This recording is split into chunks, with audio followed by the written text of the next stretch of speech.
Have you ever wondered how much one of these actually costs Apple to make?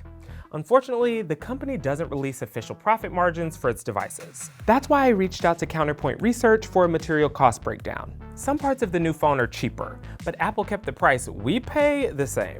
Why is that? Let's look at what the researchers found. The best iPhones we've ever created. The iPhone 14 Pro Max is the newest, priciest, and most feature-rich phone you can get from Apple. It has the biggest display, a more advanced camera, and the fastest iPhone processor. So how much does all that contribute to its cost? Let's take a look at this chart. As you can see, the most expensive parts were the always-on display and the processing components. Together, they make up about 40% of Apple's costs. The cellular parts cost about 13%. The cameras, including the new 48-megapixel main camera, only account for 11%. Other small parts like the buttons, speakers, and internal controllers make up the remaining costs. Overall, Counterpoint says Apple pays about $464 for the parts of this phone. That's a tad bit more than what Apple paid for the iPhone 13 Pro Max. Despite the $17 rise in material costs, Apple kept the retail price the same.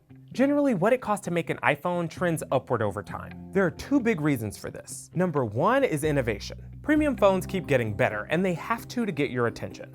Analysts suspect Apple will continue raising prices to offset innovation. As you continue to see more of that innovation and giving the consumers more of what they want on that side of things, pricing will continue to go higher. The original iPhone reportedly cost Apple about $218 to make.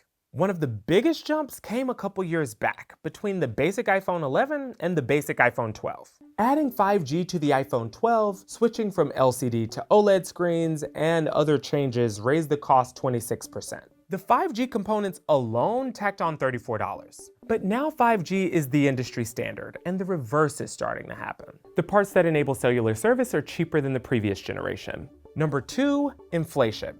Adjusted for that, a $649 iPhone 6 from 2014 would be about $896 today. But over time, you do start to get more for your money. A big strategy of Apple's is actually to use lower component prices to pack more great content. So essentially pushing more of the cost benefits to the consumer through more content. These percentages are just calculated estimates because Apple's deals with suppliers are top secret. While the iPhone maker releases an annual list of its suppliers, it doesn't say how much business it does with each company, nor does it describe what the suppliers do.